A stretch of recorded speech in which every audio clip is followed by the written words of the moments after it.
السلام عليكم ورحمة الله. إن الحمد لله نحمده ونستغفره ونعوذ بالله من شرور أنفسنا ومن سيئات أعمالنا. من يهده الله فلا مضل له ومن يضلله فلا هادي له، وأشهد أن لا إله إلا الله وحده لا شريك له، وأشهد أن محمدا صلى الله عليه وسلم عبده ورسوله.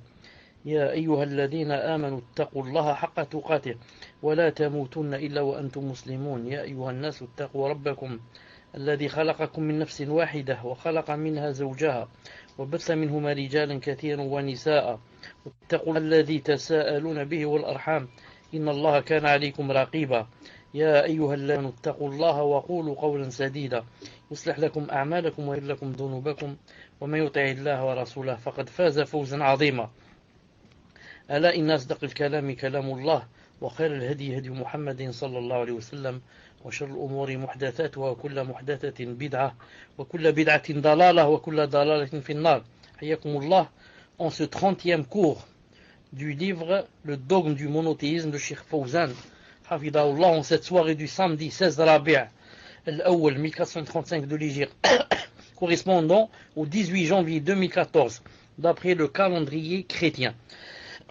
Le cours d'aujourd'hui, bi'idhnillahi ta'ala, c'est-à-dire le titre, jugé par une loi autre que celle révélée par Allah Azza wa Jal. C'est le 6e sous-chapitre, bi'idhnillahi ta'ala. C'est jugé par une loi autre que par Allah Azza wa Jal. Cheikh Fawzan Hafidahullah dit: la foi en Allah, en adoration, implique la soumission à son jugement. Je répète, la foi en Allah Azza wa Jal et son adoration implique la soumission à son jugement, l'acceptation de sa foi et l'acceptation de sa loi, livre, ainsi qu'à la sunna de son envoyé, lors d'une divergence de profondément dans les conflits à propos du sang, c'est-à-dire son prix, des biens et de tous les droits. Je répète, la foi en Allah Azza wa Jal et son adoration implique la soumission à son jugement, l'acceptation de sa loi et le fait de retourner à son livre ainsi qu'à la sunna de son envoyé lors d'une divergence de propos, de fondement dans les conflits à propos du prix du sang, des biens et de tous les droits. Car Allah Azza wa Jal est le juge et c'est à lui que revient de juger. Par conséquent, les dirigeants doivent juger ce que Allah Azza wa Jal a révélé. Quant à leur peuple, ils doivent également prendre pour juge ce qu'Allah Azza wa Jal a fait descendre dans son livre et dans la sunna de son messager alayhi salam. Allah Ta'ala a dit à l'égard des dirigeants,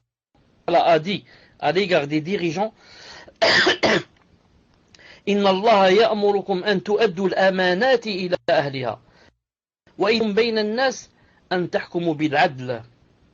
C'est-à-dire, certes, Allah Azza wa Jal demande de rendre les dépôts à qui ils appartiennent. Et quand vous jugez entre les gens, de juger et quand vous jugez entre les gens, il vous commande de juger avec équité. An-Nisa 58. À l'égard du peuple, il dit, ça c'était à l'égard de qui? À l'égard des dirigeants. Maintenant à l'égard du peuple, il a dit, à l'égard de nous tous, il a dit Azza wa Jal: يا أيها الذين آمنوا أطيعوا الله وأطيعوا الرسول وأولي الأمر منكم فإن تنازعتم في شيء فردوه إلى الله والرسول إن كنتم تؤمنون بالله واليوم الآخر. 4:59. C'est-à-dire, ô les croyants, obéissez à Allah Azza wa Jal et obéissez aux messagers et à d'entre vous qui détiennent le commandement. Puis, si vous vous disputez en quoi que ce soit, renvoyez-le à Allah Azza wa Jal et aux messagers. Si vous croyez en Allah et en jour dernier, ce sera bien mieux et de meilleure interprétation et aboutissement. An-Nisa 59. Si vous remarquez avec moi, il a dit aux les croyants, obéissez à Allah et obéissez aux musulmans et à ceux d'entre vous qui détiennent le commandement. Remarquez, il a employé deux verbes. Le premier, il a dit obéissez à Allah, et le deuxième, il a dit obéissez aux messagers. Ensuite, il n'a pas dit obéissez à ceux d'entre vous qui détiennent le commandement. Mais il a dit et à ceux d'entre vous qui détiennent le commandement. Il n'a pas voulu employer le verbe obéissez pour vous montrer que notre obéissance à ceux d'entre nous, qui détiennent le commandement, ne doit pas être une obéissance absolue. Mais elle doit être, si ceux qui détiennent le commandement, c'est-à-dire s'ils jugent, si eux-mêmes suivent Allah subhanahu wa ta'ala et obéissent aux messagers. Donc, deux fois obéissez pour trois côtés. Obéissez à Allah, obéissez aux messagers et ceux qui d'entre vous détiennent le commandement sans dire obéissez, car obéissance doit être s'ils suivent, si eux-mêmes obéissent à Allah et à son messager.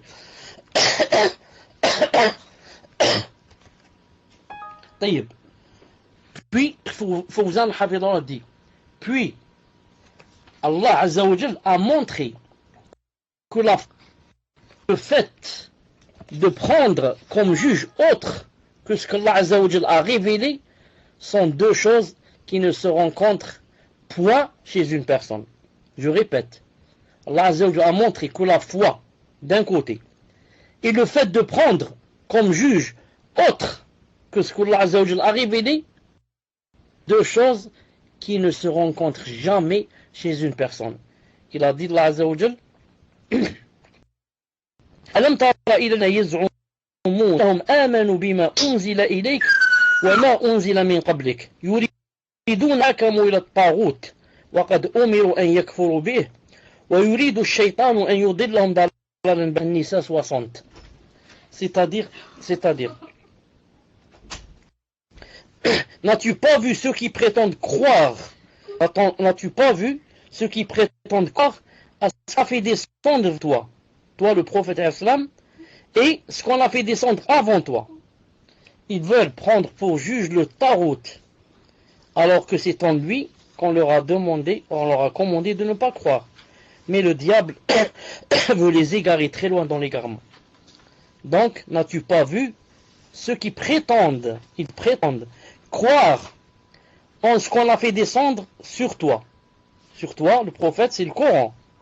Et ce qu'on a fait descendre avant toi, et pourtant, ils veulent juger le Tarot. Le Tarot, c'est tout ce qui est adoré, alors que il leur a été commandé, de quoi?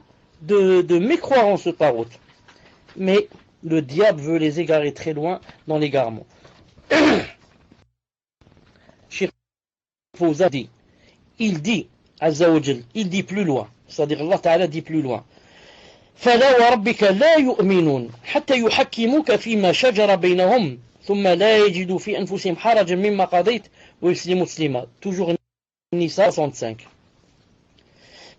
Non, par ton Seigneur, par ton Seigneur, ils ne seront pas croyants aussi longtemps qu'ils ne t'auront pas, c'est-à-dire toi Mohammed, qu'ils ne t'auront pas, ou là qu'ils ne t'auront demandé de juger de leur dispute, et qu'ils n'auront éprouvé nulle angoisse pour ce que tu auras décidé, et qu'ils se soumettent complètement à ta sentence. Allah Ta'ala juré par lui-même que aucune personne n'est croyante. Non. Aussi longtemps que quoi? Qu'elle ne demande pas au prophète de juger dans les disputes. C'est-à-dire quand deux personnes se disputent. Ensuite, non, ils ne savent pas qui est le haq. Ils doivent quoi? Ils doivent demander au prophète que ce soit lui qui juge. Il va juger avec quoi? Avec la sunna et le Coran. La sunna et le Coran. Ça veut dire personne qui, dans sa dispute, ne revient pas vers Allah subhanahu wa ta'ala et vers le prophète sallallahu alayhi wa sallam. Ça c'est premièrement, revenir vers Allah ta'ala et son prophète dans les disputes. Deuxièmement, si maintenant tu connais le verdict, tu ne dois éprouver aucune angoisse pour ce que yani il a été décidé. Quant au verdict, qui ne doit éprouver aucune angoisse dans ton cœur. Et, troisièmement, tu dois te soumettre complètement. Non, tu dois te soumettre complètement sans éprouver nul gêne ni envie, rien. Non, tu dois dire, non, j'accepte. Alhamdulillah, j'accepte.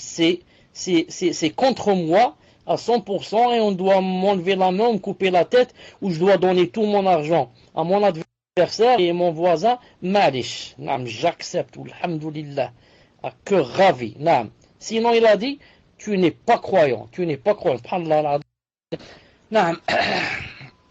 Cheikh Fawzan dit ainsi, Allah Ta'ala rejette catégoriquement la foi de celui qui ne prend pas le prophète alayhi salam pour juge, tout en acceptant et soumettant à son jugement. Il a également jugé mécréant, injuste et pervers les dirigeants qui ne jugent pas selon ce qu'a fait Allah Azza wa Jal descendre. Selon ce que Allah Azza wa Jal a fait descendre. Il a dit Lam yahkum bi anzal Allah fa ulaika humul kafirun. C'est-à-dire le Maïda 44. Et ceux qui ne jugent pas d'après ce que Allah Ta'ala a fait descendre, les voilà les mécréants. Les voilà les mécréants. Il a dit aussi, il dit encore Wa man lam yahkum bima ulaika humul zalimun. Al-Maïda 45. Et ceux qui ne jugent pas d'après ce que Allah Ta'ala fait descendre, ceux-là sont des injustes. Non, ceux-là sont des injustes. Il a dit aussi وَمَنْ لَمْ يَحْكُمْ بِاللَّهِ فَأُولَئِكَ هُمُ الْفَاسِقُونَ. Al-Maïda 47. Ceux qui ne jugent pas d'après ce que Allah Ta'ala fait descendre, ceux-là sont pervers.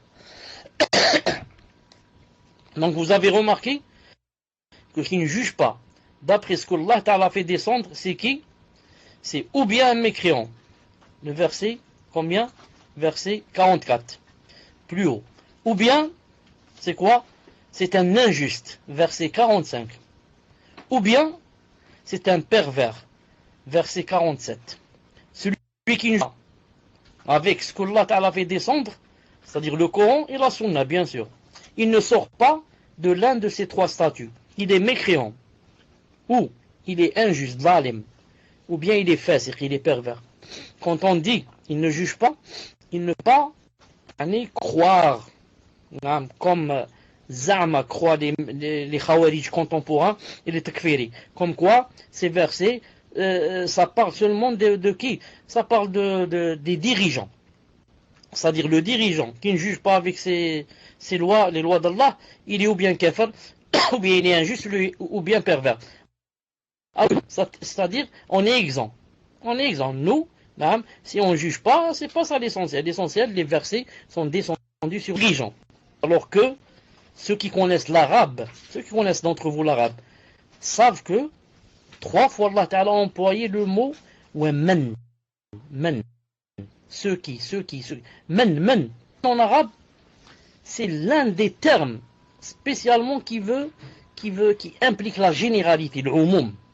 Quand tu dis, celui qui ne vient pas à l'école sera puni, ça veut dire que toute personne, tout élève qui ne vient pas à l'école, qu'il soit grand, qu'il soit petit, qu'il ait les cheveux noirs, les cheveux blancs, qu'il ait avec lui le cartable, son cartable, il a oublié son stylo, il n'a pas oublié. Tout élève qui ne vient pas à l'école sera puni. Tout. Ici, il a dit men, c'est-à-dire toute personne qui ne juge pas avec les lois d'Allah a l'un des 3 statuts. Contrairement aux takfiri et les khawarij contemporains, qui disent ça s'applique seulement à qui? Aux hukam, aux dirigeants. Cheikh Fawzan est aussi impératif de juger selon ce qu'Allah Ta'ala a révélé et de se référer à lui dans tous les points de divergence relatifs aux questions d'interprétation juridique entre les savants. N'est accepté que ce qui est conforme au Coran et à la Sunna, sans prendre aveuglément pour une école juridique, un madhab ou un imam. Ceci vaut aussi, pour toutes les droits concernant tous les droits et pas uniquement les statuts personnels, comme dans certains pays qui se réclament de l'islam. Car l'islam est un tout indivisible. L'islam est un tout indivisible. Allah subhanahu wa ta'ala dit dans le Coran, regardez ce qu'il a dit, Ya ayyuhallamanu, Trouselmi, Kaf 208. Oh, vous les croyants, entrez en islam. Subhanallah al-Azim. Nous croyons et il nous demande d'entrer en plein dans l'islam. Qu'est-ce que ça veut dire entrer en plein en islam? Ça veut dire que ne prends pas de l'islam seulement les choses qui te plaisent et qui te conviennent. Il faut que tu rentres en plein dans l'islam, que tu acceptes tout ce qui vient de l'islam ou bien que tu rejettes tout. Tu n'as pas le droit d'accepter une part et rejeter une part, comme ça en islam. Ou bien j'accepte l'islam en entier, ou bien je le rejette en entier. Naam. C'est pour ça que il a dit également, Allah Ta'ala dit également, فَتُؤْمِنُونَ بِبَعْضِ الْكِتَابِ وَتَكْفُرُونَ بِبَعْضِ. Ça donne en français, croyez-vous en une partie du livre et rejetez-vous le reste. Donc vous croyez en une partie du livre et vous rejetez le reste. Non. Il a dit, non. Bon, avant cela, le verset que je viens de citer, il ne faut pas le dire maintenant. Il se doit aussi aux partisans des différentes et juridiques, le madhab, de soumettre les paroles de leurs imams au Coran et à la Sunna.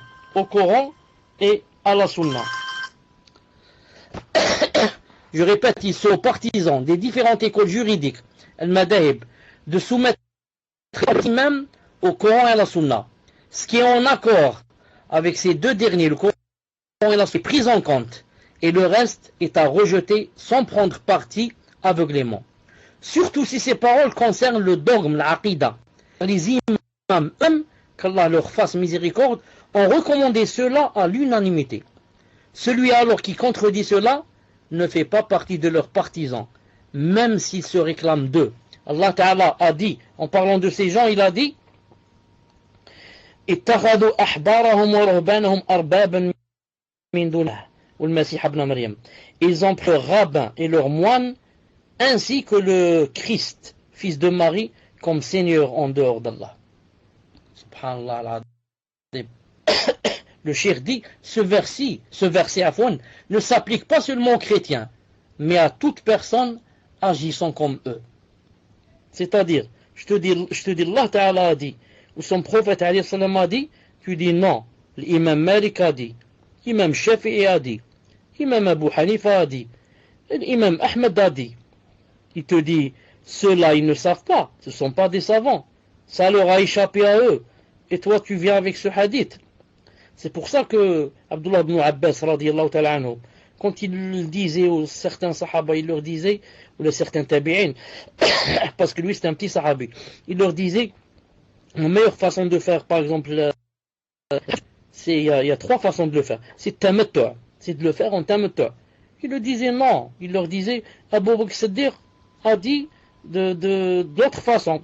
Omar a dit de l'autre façon. Qu'est-ce qu'il leur disait Abdullah ibn Abbas? Il leur dit, attendez-vous à ce que Allah subhanahu wa ta'ala nous frappe ou nous jette des cailloux.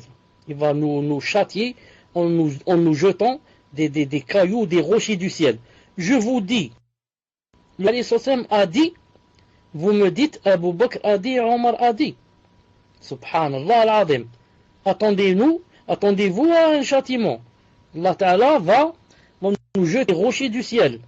Non, moi je vous dis, le prophète Muhammad alayhi salam, qu'Allah Ta'ala a envoyé spécialement pour nous apprendre la sharia et nous montrer comment adorer Allah Ta'ala, a dit telle chose. A dit, faites le hajj tamattu' par exemple. Et vous vous dites non. Abu Bakr a dit et Omar a dit. Donc moi je dis, si maintenant la parole de Abu Bakr, la meilleure créature après les messagers, doit être rejetée si elle contredit la parole de Muhammad sallallahu alayhi wa sallam, et la parole du Farouq, Omar ibn Khattab radiyallahu anhu, le deuxième calife, le gendre du prophète sallallahu alayhi wa sallam, l'un des 10 qui ont été désignés comme quoi ils sont au paradis, ils seront au paradis. Celui-là, s'il te dit quelque chose qui contredit la parole du prophète, sallallahu alayhi wa sallam, tu ne dois pas l'accepter. Qu'en est-il maintenant l'imam Malik? Qu'en est-il l'imam Shafi'i? Qu'en est-il Abu Hanifa? Qu'en est-il Ahmed ibn Hanbal par rapport à la parole du prophète sallallahu alayhi wa sallam? Qu'en est-il maintenant, par exemple, un savant contemporain? Qu'en est-il maintenant s'il n'est même pas savant? C'est juste un imam dans une mosquée. Quand tu lui dis le prophète, il a dit, non, c'est ceci et cela. Subhanallah al-Adim, c'est très grave. Et surtout, ceux qui, lorsque tu leur cites un hadith, ils te disent, Imam Malik a dit, Abu Hanifa a dit, comme ça. Ah, s'ils savaient que tous ces quatre imams, ces quatre grands imams, je citer maintenant. Vous m'entendez? D'accord, je sors et je reviens. Qu'est-ce qu'il dit?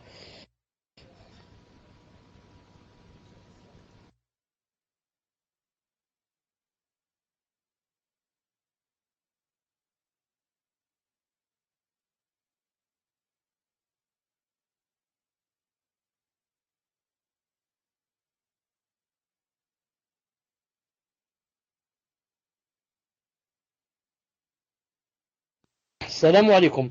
Et maintenant, si vous m'entendez peut-être, Inch'Allah, c'est mieux. Alhamdulillah.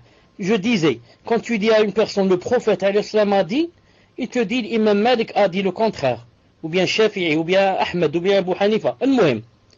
Qu'en est-il si seulement ces personnes qui disent comme ça, et qui rendent la parole du prophète al-Islam pour une autre personne, si seulement elles savaient que ces quatre grands, tous les quatre, en quoi on interdit à tout adepte qui les suit de quoi?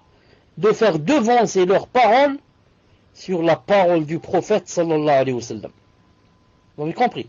Tous les quatre ont dit, attention, que quelqu'un me suive aveuglément et délaisse la parole du prophète sallallahu alayhi wa sallam. Naam. Tous, les quatre ont dit, quiconque qui trouve une parole, s'il trouve que ma parole contredit celle du prophète sallallahu alayhi wa sallam, qu'il frappe de ma parole. Naam. Comme a dit Shafi'i. Et Imam Malik a dit, toute personne, on prend d'elle et on rejette, sauf celui qui est dans cette tombe. Et il a désigné le prophète alayhi sallam de son doigt. Naam. Et l'imam Ahmed dit, attention, ne n'imite personne. Naam. Ni Tawri, ni X, ni Y. Mais prends d'où ils ont pris. Naam. N'imite pas les gens, mais prends d'où eux ils ont pris. Et comme ça.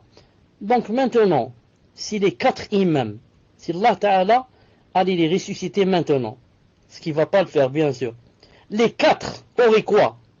Les quatre auraient blâmé leurs adeptes, qui les ont suivis aveuglément, et qui ont délaissé la sunna du prophète sallallahu alayhi wa sallam, alors qu'elle est claire, alors que la sunna est claire et authentique.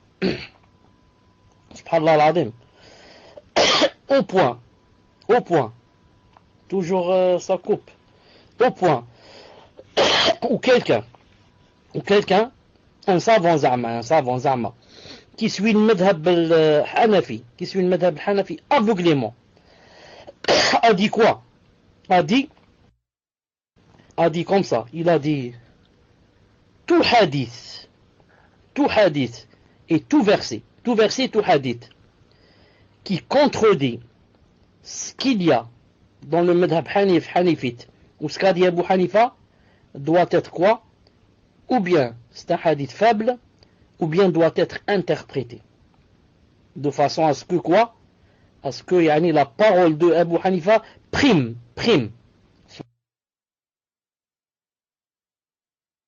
Subhanallah al-Azim. Et tout hadith qui contredit la parole de Abu Hanifa, alors on jette la parole de Abu Hanifa et on prend du verset du hadith. Il a dit non, le contraire. Tout verset qui vient contredire la parole de Abu Hanifa, on doit l'interpréter. De dire non, c'est pas ce que Allah Ta'ala a voulu dire, mais c'est ce que Abu Hanifa a voulu dire. Et comme ça pour le hadith. Subhanallah al-azim. Al-Muhim. Cheikh Hafidallah dit. Cheikh qui? Cheikh Cheikh Fawzan Hafidallah dit.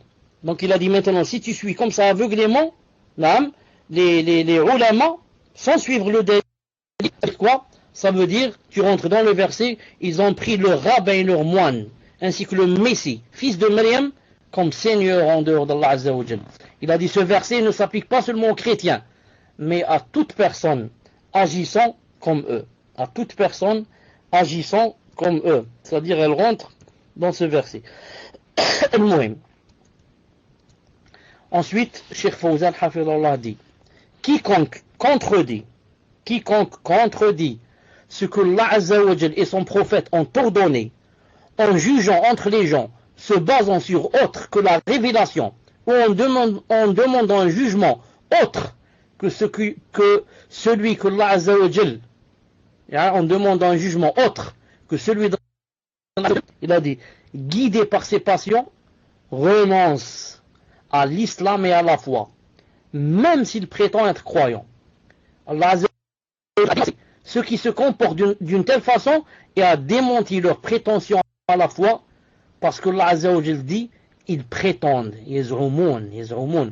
Ce qui veut dire qu'ils sont car le verbe prétendre est utilisé pour désigner celui qui soutient une chose alors qu'il ment, en dérogeant à ce qu'elle implique et en la considérant par ses actes. Ceci est conformé par la parole d'Allah Azza wa Jal lorsqu'il a dit, regardez le verset, il a dit وَقَدْ أُمِرُوا أَنْ يَكْفُرُوا بِهِ وَقَدْ أُمِرُوا أَنْ يَكْفُرُوا بِهِ, alors que c'est en lui, le Tarout, qu'on leur a commandé de ne pas croire.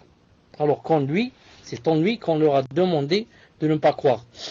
Cheikh Fawzan dit, mais croire au Tarout. Le Tarout, c'est tout ce qui est adoré en dehors d'Allah. Mais croire au Tarout est le pilier du monothéisme. Comme cela est illustré par le verset qui dit, فَمَنْ يَكْفُرْ بِالطَّاغُوتِ وَيُؤْمِنْ بِاللَّهِ فَقَدْ اسْتَمْسَكَ بِالْعُرْوَةِ الْوُثْقَى لَا انْفِصَامَ لَهَا. Le Baqara 256. Quiconque mécroit au Tarout, tandis qu'il croit en Allah Azza wa Jal, saisit l'anse la plus solide. Saisit l'anse la plus solide. Quiconque mécroit au Tarout, alors qu'il croit en Allah Azza wa Jal, normalement, mécroit au Tarout, et croit en Allah Azza wa Jal, il a saisi l'anse la plus solide. Ensuite, remarquez pourquoi il a commencé par mécroire d'abord au Tarout, ensuite croire en Allah. Pourquoi? Parce qu'il faut d'abord effacer ce qu'on a de faux dans le cœur, le faire sortir. Comme ça, quand la foi en Allah va venir, elle va rencontrer un cœur sain, un cœur vide, où il va venir que la foi s'y mette. Mais maintenant, ton cœur est plein de ténèbres, et plein d'obscurité, et plein de bid'a, et plein de shirk, tu ne peux pas faire rentrer la foi à l'intérieur. C'est comme si tu as un verre plein d'alcool. Tu ne peux pas mettre du jus à l'intérieur. Qu'est-ce que tu dois mettre? Jeter d'abord l'alcool. Ensuite, bien sûr, laver le verre et mettre quoi? Et mettre du jus ou bien du lait. Donc toi, tu dois d'abord mécroire au Tarout, ensuite croire en Allah Azza wa Jal. Si tu fais ainsi, tu as saisi l'anse la plus solide. C'est pour ça que, pour entrer en islam, qu'est-ce que tu dis? La ilaha illallah, ashhadu an la ilaha illallah. Ensuite, ashhadu anna Muhammad Rasulullah. La ilaha illallah. Pas de divinité qui mérite l'adoration. Ensuite, tu dis, sauf Allah. Sauf Allah. Donc, d'abord, tu dis la négation. Il n'y a pas de divinité. Il n'y a pas de divinité qui mérite l'adoration. Tu dois sortir toutes les divinités de ton cœur. Les fausses divinités. Ensuite, sauf Allah. Là, sauf Allah. Voilà, maintenant, d'abord négation, ensuite affirmation. C'est comme dans ce verset. Négation, je mécrois au Tarout. Ensuite, affirmation. Je crois en Allah Azza wa Jal. C'est comme lorsque tu dis Subhanallah, Alhamdulillah, la ilaha illallah, Allah Akbar. Pourquoi c'est bien Subhanallah? Négation d'abord. Subhanallah. Négation. C'est quoi la négation que tu dis Subhanallah? Subhanallah, ça veut dire qu'Allah Ta'ala n'est pas décrit parce que vous êtes, parce que vous dites. Vous dites qu'il a l'enfant, vous dites qu'il a l'épouse, vous dites qu'il a les défauts. Toi tu dis Subhanallah, Subhanallah, Subhanallah. Ça veut dire que c'est pas Allah Ta'ala n'a pas ce défaut. Subhanallah, Allah Ta'ala ne peut pas être qualifié de cette chose, de cet attribut. Subhanallah. Ensuite tu dis Alhamdulillah, louange Allah, louange. Donc négation d'abord.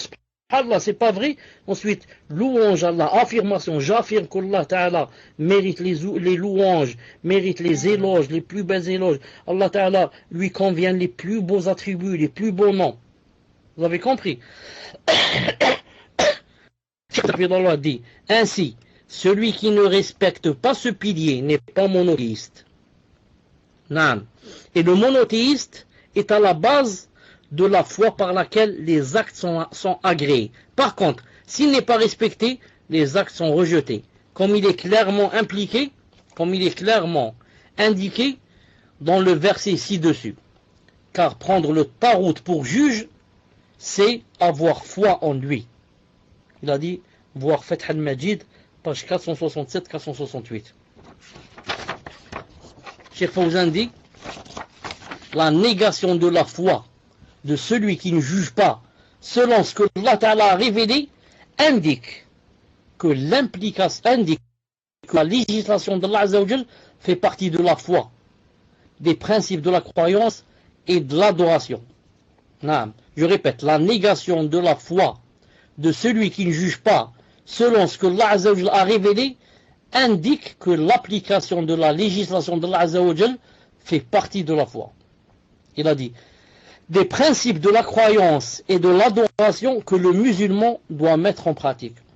Il ne doit pas l'appliquer pour l'unique raison que c'est la loi la plus adaptée aux intérêts des gens et à leur sécurité. Or, beaucoup de gens insistent sur cet aspect et négligent l'aspect principal. Beaucoup de gens, prennent de l'islam ce qui les convient. Si ils aiment revenir vers le Coran et la Sunna, si ça leur convient. Mais si jamais c'est contre eux, ils n'acceptent pas le Coran et la Sunna. Ils te disent, je prends de la loi humaine. Et Allah Ta'ala a montré ça dans le Coran. Lorsqu'il a dit, dans ce verset, وَإِذَا دُعُوا إِلَى اللَّهِ وَرَسُولِهِ لِيَحْكُمَ بَيْنَهُمْ إِذَا فَرِيقٌ مُعْرِضُونَ. Nur 24, et verset 48. Et quand on les appelle vers Allah Ta'ala et son messager, pour que celui juge parmi eux, voilà que quelques-uns d'entre eux s'éloignent. Dès que tu lui dis, écoute, il y a un différend entre moi et toi, il y a un litige, on est musulmans, on est croyants, d'accord? Viens, on va revenir vers le Coran et vers le prophète, c'est-à-dire sa sunna s'il est mort, pour qu'il juge entre nous. Et celui qui a raison, on lui donne son droit. Il n'accepte pas. Il ne veut pas. Mais, mais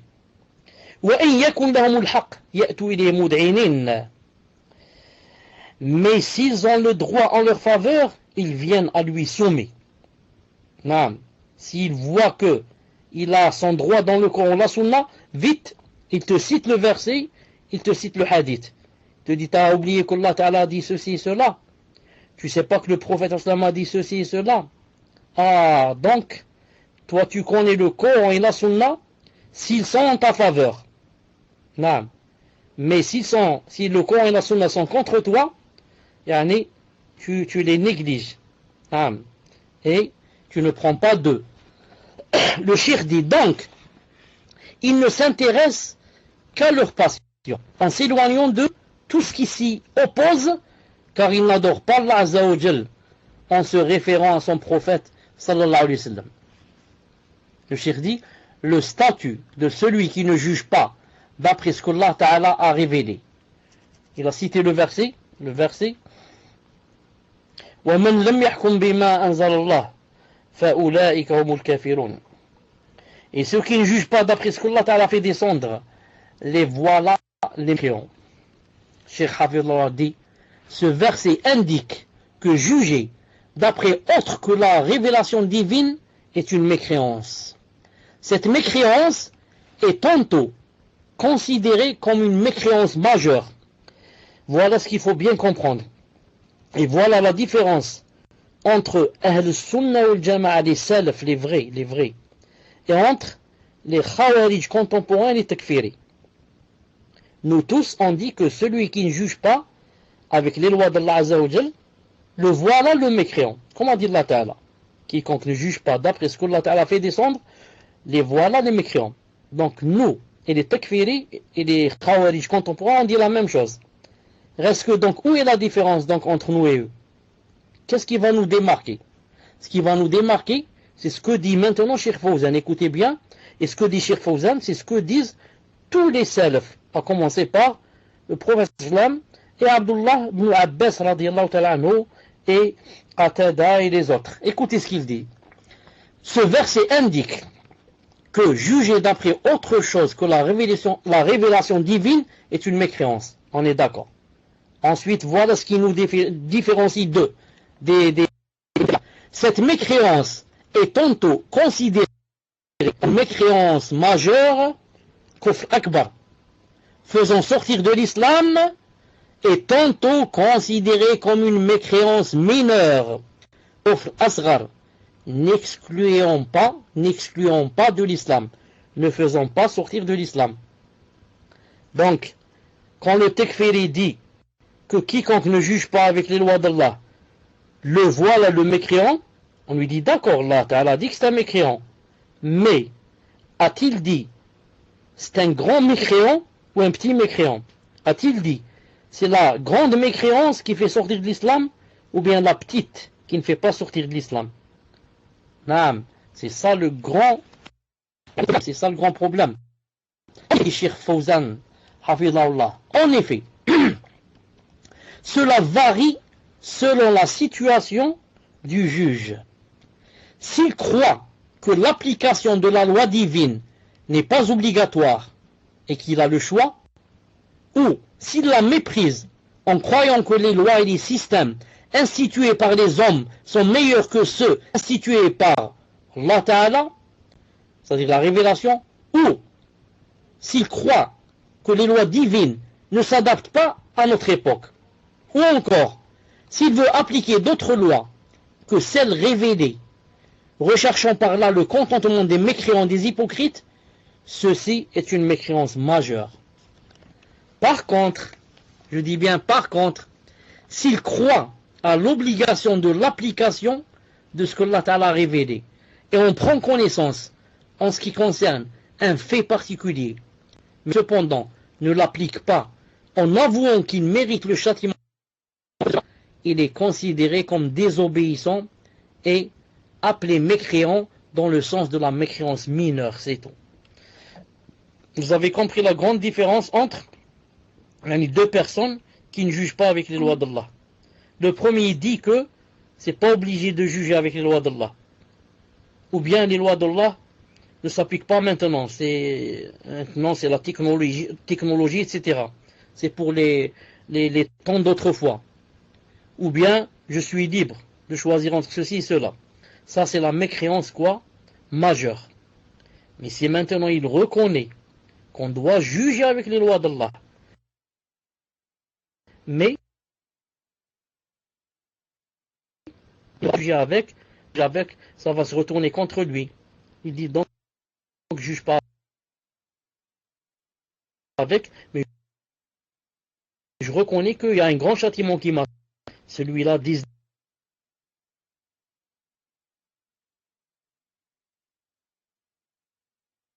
les salafs, tous les salafs, obligatoire de juger avec les lois d'Allah. Mais, quand il est passé aux actes, il a fait un devoir, le fait de reconnaître. Et déjà le fait de reconnaître, c'est-à-dire j'atteste dans mon cœur, ça veut dire que j'ai fait déjà un devoir, la moitié du devoir. J'ai déjà des récompenses pour avoir reconnu. On revient toujours à la question 2. Je reconnais que le djilbab est obligatoire. Ou disons en général, je reconnais que le voile est obligatoire. Pourquoi je dis pas djilbab?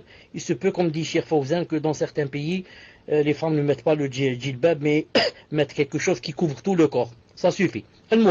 Donc, je reconnais que le voile est obligatoire. Mais je ne le mets pas parce que si je le mets, on va me licencier du travail. C'est un exemple. Donc, cette femme qui a dit comme ça, elle ne l'a pas mis, mais elle a reconnu son statut, elle est musulmane. Elle sera sous la volonté d'Allah.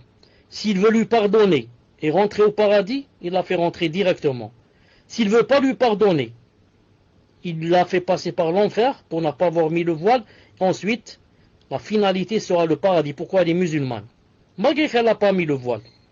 Alors que la deuxième, qui a dit quoi?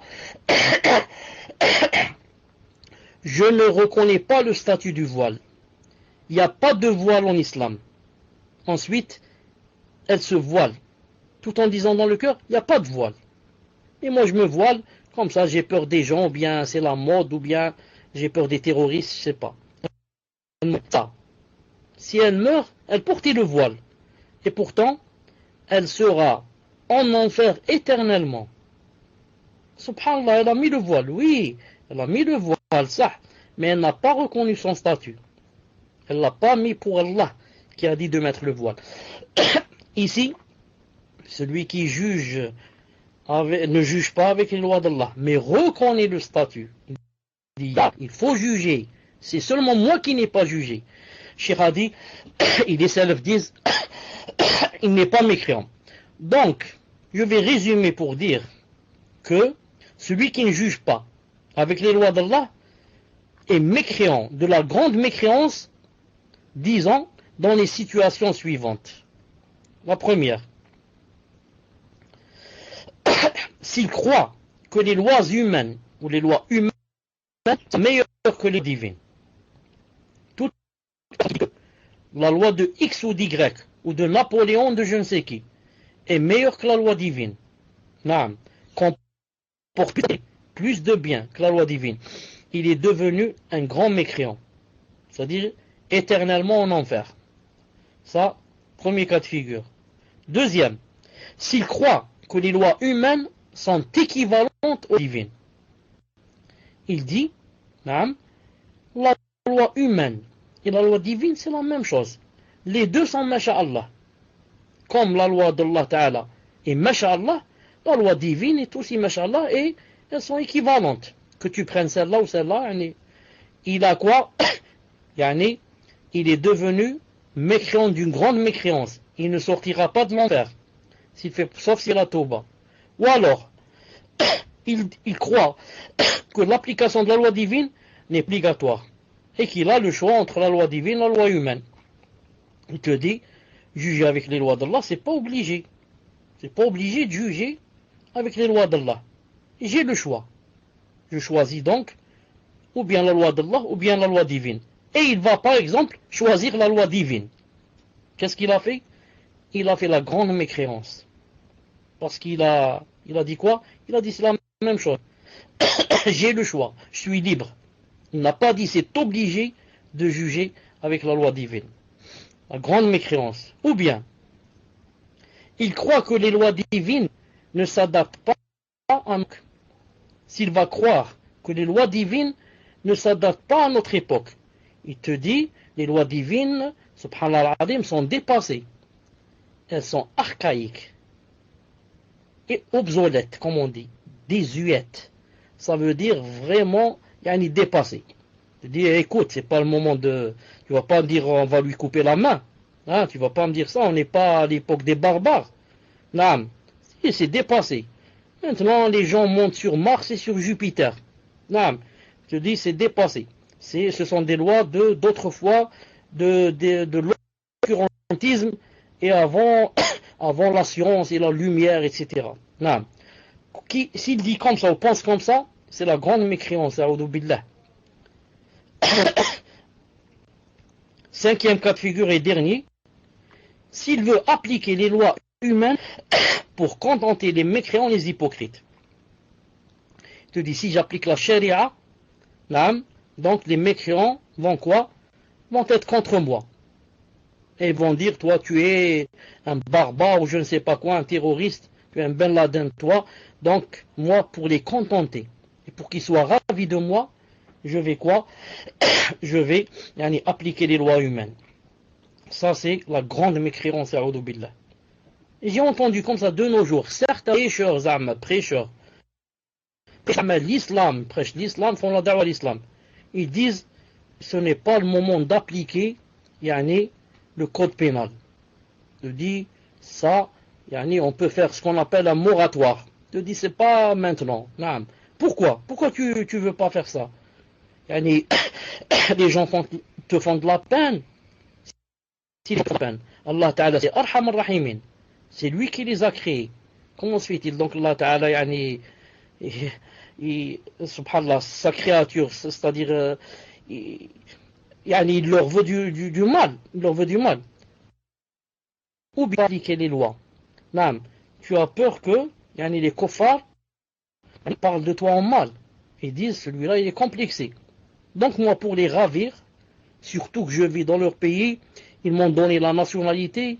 Maintenant j'ai le RSA, j'ai 1000 choses, 1000 intérêts. Donc moi pour les ravir, je reste dans leur pays et ceci, cela. Donc, parle pas de moi en mal ni en islam, je vais appliquer les lois humaines. Celui-là sort de l'islam, a'udhu billah. Cheikh Fawzan dit, hafidullah, mais si le juge ignore le monde divin à propos de ce fait, en déployant tous ses efforts et en faisant de son possible pour l'apprendre, mais il commet non intentionnellement une faute, il est considéré comme quelqu'un qui commet une faute et qui mérite une bonne récompense pour son effort, sa faute étant pardonnée. Pourquoi? Celui-là, si le hakim, le juge, fait des efforts et il fait une faute, malgré qu'il a fait une faute, Allah Ta'ala lui donne une récompense. Pourquoi? À cause de la faute? Non. Il a fait. Il n'y a pas un musulman qui fait un effort, ensuite il va être nul son effort. Donc il s'est fatigué pour rien. Non, il a cherché dans les livres, il a fait des recherches, etc. Et il s'est trompé. Il a un effort pour une récompense pour les recherches bi'idnillahi ta'ala. Naam. Cheikh l'Islam Ibn Taymiyyah rahimahullah. Le cheikh dit, il s'agit là d'un jugement vis-à-vis d'une affaire bien particulière. Mais quand cela concerne l'ensemble d'un système, la situation devient différente. Cheikh l'Islam Taymiyyah rahimahullah ta'ala dit, Majmou' al-Fatawa, tome 35, page 388. Si le gouverneur pratique sa religion, mais cependant gouverne sans connaissance, il fait partie des gens destinés à l'enfer. S'il est savant, mais ne juge pas selon la vérité qu'il connaît, il fait également partie des gens voués à l'enfer. S'il juge sans science ni justice, il mérite à plus forte raison d'être parmi les gens de l'enfer. Tout cela concerne le jugement dans une affaire particulière à une personne. Mais celui qui instaure un jugement général dans la religion des musulmans, en transformant le vrai en faux et vice-versa, la sunna en innovation, et l'innovation en sunna, la bienfaisance en blâmable et le blâmable en bienfaisance, interdit ce qu'Allah Ta'ala et son messager ont ordonné, et ordonne ce qu'Allah et son prophète ont interdit. Cela alors prend une toute autre tournure, à propos de laquelle le Seigneur de l'univers jugera, le Dieu des messagers, du jour de la rétribution, digne de louange dans ce monde et dans l'au-delà. Il a cité le verset où Allah Ta'ala a dit Lahul hukm wa ilayhi turja'un. À lui appartient le jugement et vers lui vous serez ramenés. Celui il a cité l'autre verset où Allah Ta'ala a dit هو الذي أرسل رسوله بالهدى ودين الحق ليظهره على الدين كله وكفى بالله شهيدا. C'est lui qui a envoyé son messager avec la guidée et la religion de vérité, l'islam, pour leur faire triompher sur toute autre religion. Allah suffit comme témoin. Il a dit également, c'est-à-dire Ibn Taymiyyah toujours, il a dit, certes, celui qui ne croit pas en l'obligation d'appliquer ce que Allah Ta'ala fait descendre sur son messager est un mécréant. Pourquoi il a dit cela? Il a dit, certes, celui qui ne croit pas en l'obligation d'appliquer ce qu'Allah Ta'ala a fait sur son messager est un mécréant. Il a dit est un mécréant, car dans le passage que j'ai cité tout à l'heure, il n'a pas dit un mécréant. Vous avez bien entendu ce qu'il a dit. Je répète comme ça très vite.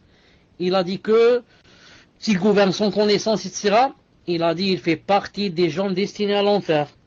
Destinés à l'enfer, mais il n'a pas dit kafir.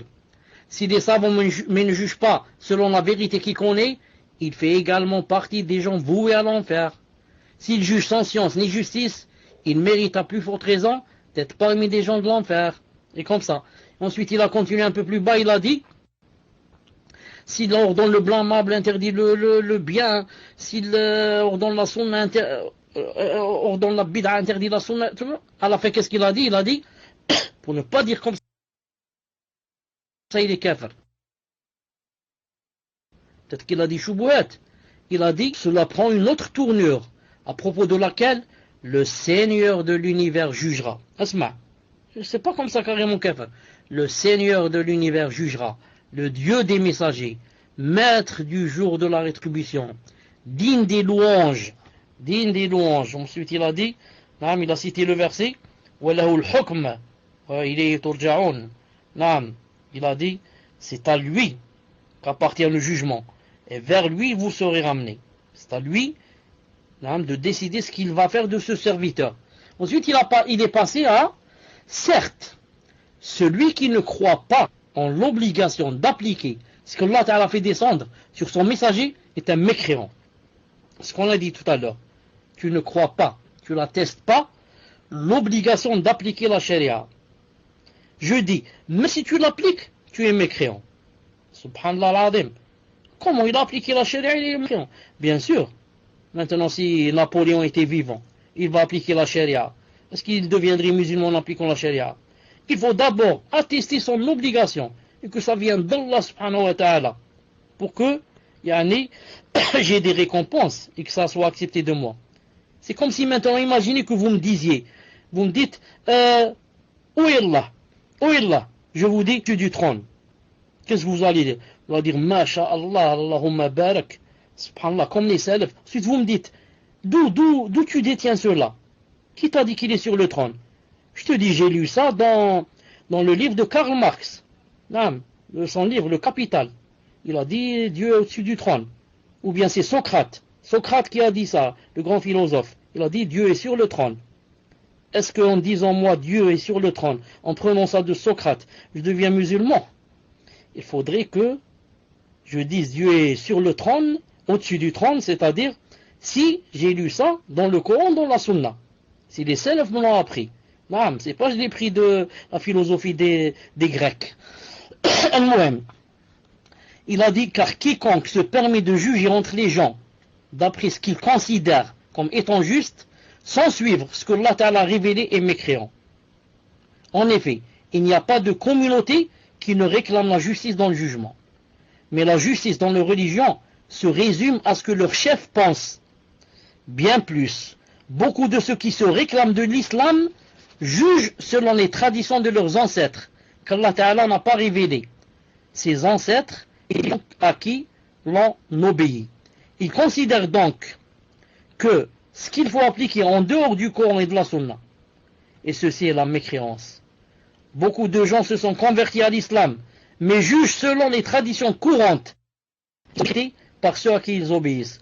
Donc, s'ils ont connaissance de l'interdiction de juger sur base de ce qui n'a pas été révélé par Allah Azza wa Jal, mais ne s'y conforment pas, pire encore, ils rendent licite de juger selon autre que ce que Allah Ta'ala fait descendre, alors ils sont mécréants.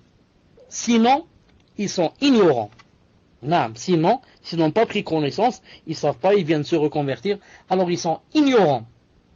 Ibn Taymiyyah, voir Minhaj Sunnah Nabawiyya. Non, tome 5, page 130. Enfin,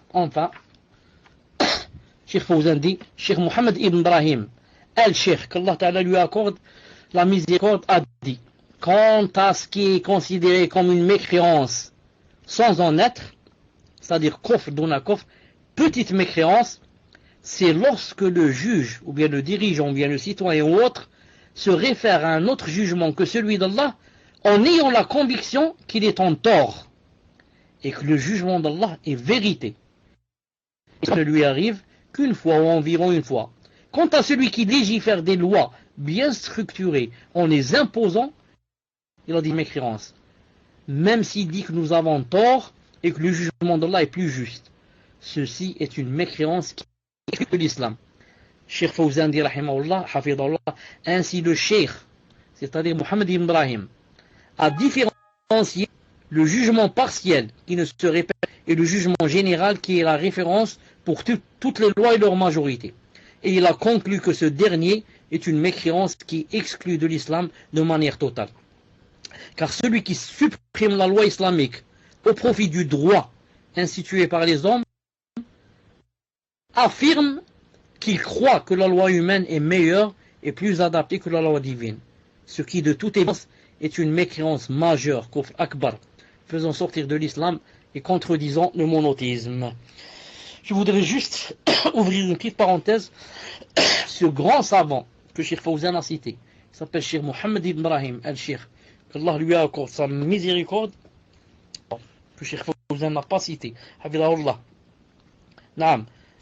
Yani, qui est venu après ce qui a été cité ainsi, après.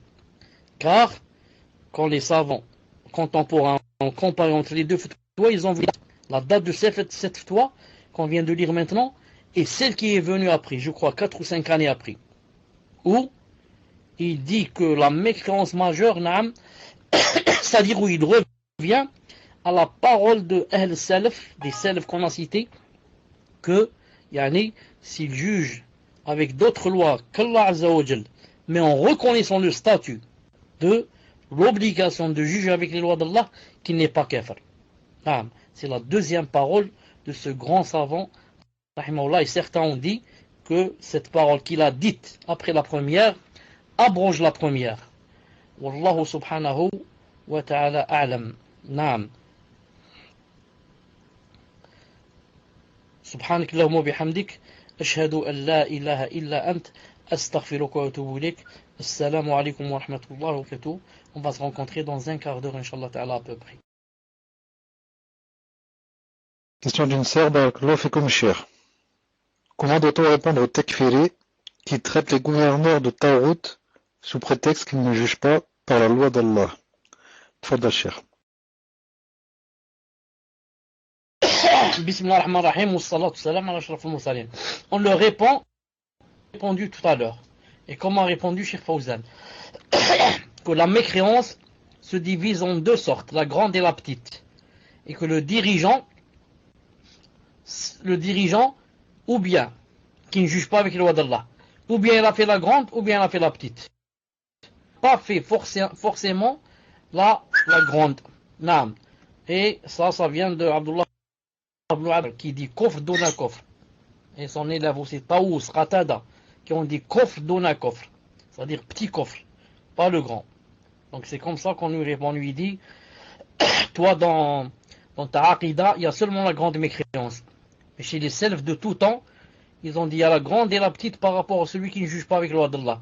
D'ailleurs, lorsqu'il a dit dans le Coran, regardez ce verset, une seconde, regardez avec moi ce verset, une seconde, chauffe, une seconde.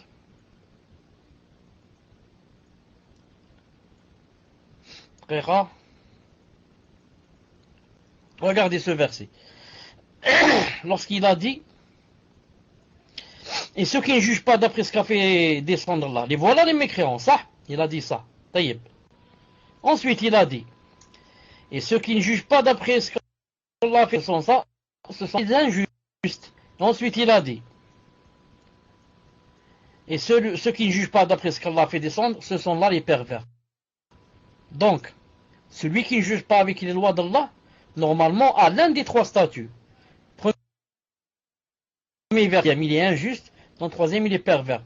Comment se fait-il que toi, le takfir, tu veuilles dire que dans le premier cas, il est mécréant, dans le deuxième, il est mécréant, dans le troisième, il est mécréant. Tu veux dire que injuste et pervers veut dire ici mécréant. Pas vrai. Si c'était comme tu le dis toi, alors il y aurait eu dans le Coran des répétitions. Dans le Coran, chaque verset un nouveau sens. Non, c'est ça que ce qu'ont compris les gens de As-Sunnah wal Jama'a. Ils ont dit les mécréants. Et comme j'ai cité tout à l'heure, la grande mécréance. Et petite mécréance, non, et devient injuste. Si, par exemple, il veut faire du tort à quelqu'un, la loi d'Allah, pour lui faire du tort, il est injuste. Et il est pervers s'il sait que il faut juger avec la loi d'Allah, mais il suit ses passions. Alors il est pervers. Fadal. Question suivante, question d'une sœur. Allah vous récompense.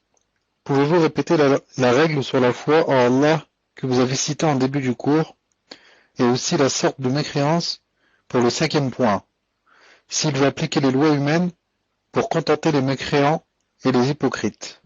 Jazakumullahu khayran. Tfadal Cheikh. La règle de la foi dont elle est en train de parler, je ne vois pas de quoi elle parle exactement. Est-ce qu'elle peut citer par exemple un mot que j'ai dit ou bien le début? Non, pour savoir si c'est dans le livre ou si c'est moi qui l'ai dit comme ça de pense.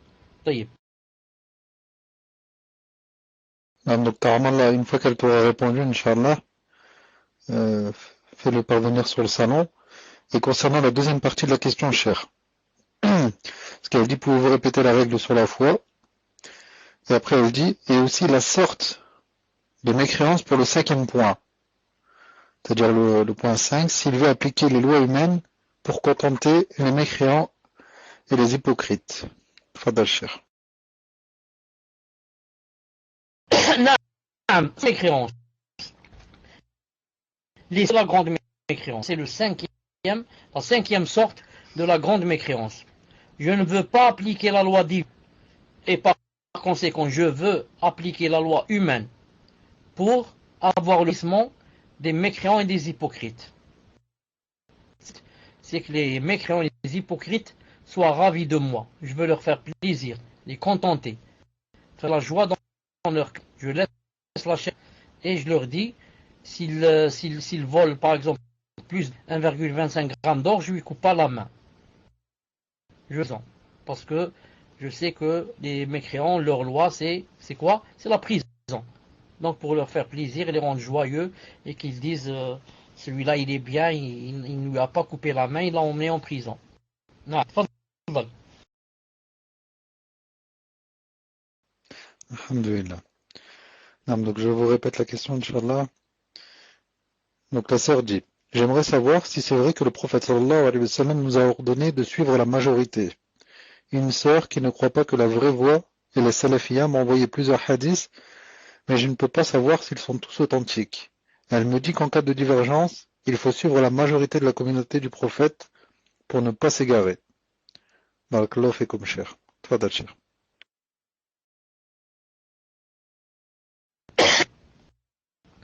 vous m'entendez, Inch'Allah?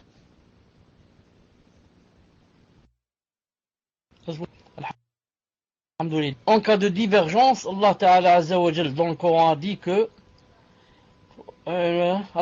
فإن تنازعتم في شيء فردوه إلى الله والرسول إن كنتم تؤمنون باليوم الآخر ذلك خير وأحسن تأويلا. Il a dit en cas de divergence, vous devez revenir vers Allah Ta'ala. Et comme ça il a dit. Il n'a pas dit vers la plupart des gens.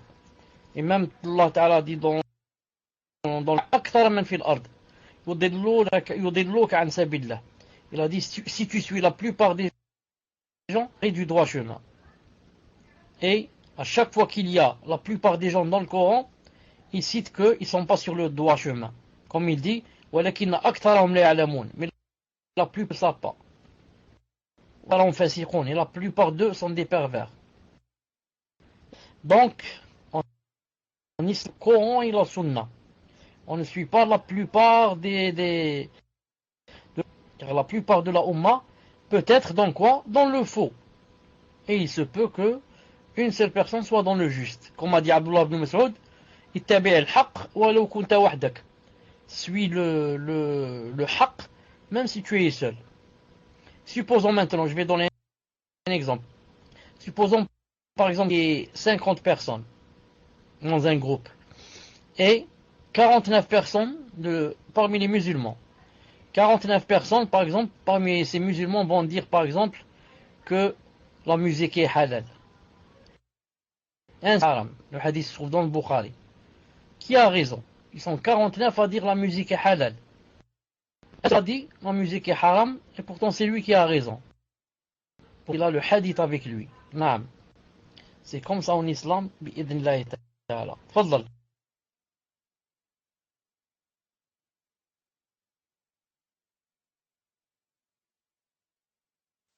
Si la personne...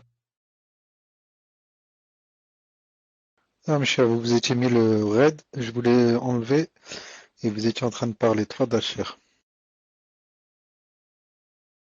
Non, mais je voulais dire que si la personne veut dire que on doit suivre la plupart yani de la umma, yani des salaf dans la aqidah. Ça c'est vrai. Comme a dit le prophète sallam lorsqu'il a dit alaykum bil jama'a, il a dit que les meilleurs des gens sont ceux de mon époque et de l'autre et de l'autre. Ensuite il a dit que yani, il faut suivre yani, la jama'a. Ils ont dit c'est quoi? Il a dit sawad. Sawad, c'est-à-dire c'est la majorité. Si elle veut parler de ce hadith c'est yani, les salaf dans la aqidah. Naam, la aqidah des salaf. Yani, il ne faut pas inventer des choses dans la aqidah. Naam. Et même dans, disons, dans les ibadat. Naam. Mais salaf, pas les autres. Pas les autres. Naam. Maintenant, yani, si on va appliquer ça, on va dire par exemple, on va suivre la plupart des gens, comme a dit cette personne. Donc la plupart des musulmans, par exemple en Algérie ou je ne sais où, au Maroc, en Tunisie, c'est quoi dans la aqidah? Ce sont des ash'arites. Est-ce que d'après cette sœur, on va tous devenir ash'ari? Vous avez compris? La plupart des musulmans sont des ash'arites, surtout en Algérie par exemple. Est-ce qu'on va suivre, on va devenir ash'ari? C'est pas possible. Tfaddal. Ah, mes chers, concernant la question précédente, par rapport à la foi, donc la sœur dit, la foi en Allah, c'est de croire en les lois d'Allah, de les appliquer, etc. Je ne me souviens plus exactement. Donc c'est ce passage-là, cher, qu'elle veut que vous reveniez dessus, Inch'Allah. Tfaddal, cher. Je lis ce qu'a dit Cheikh Fawzan Hafidahullah. Il a dit la foi en Allah Azza wa Jal et son adoration, la foi en Allah Azza wa Jal et son adoration, c'est-à-dire les deux. Et ici, c'est-à-dire ET. Son adoration implique la soumission à son jugement, de sa loi et le fait de retourner à son livre ainsi qu'à la sunna de son envoyé dans une divergence de propos ou de fondements, dans les conflits à propos du prix de sang, des biens et de tous les droits.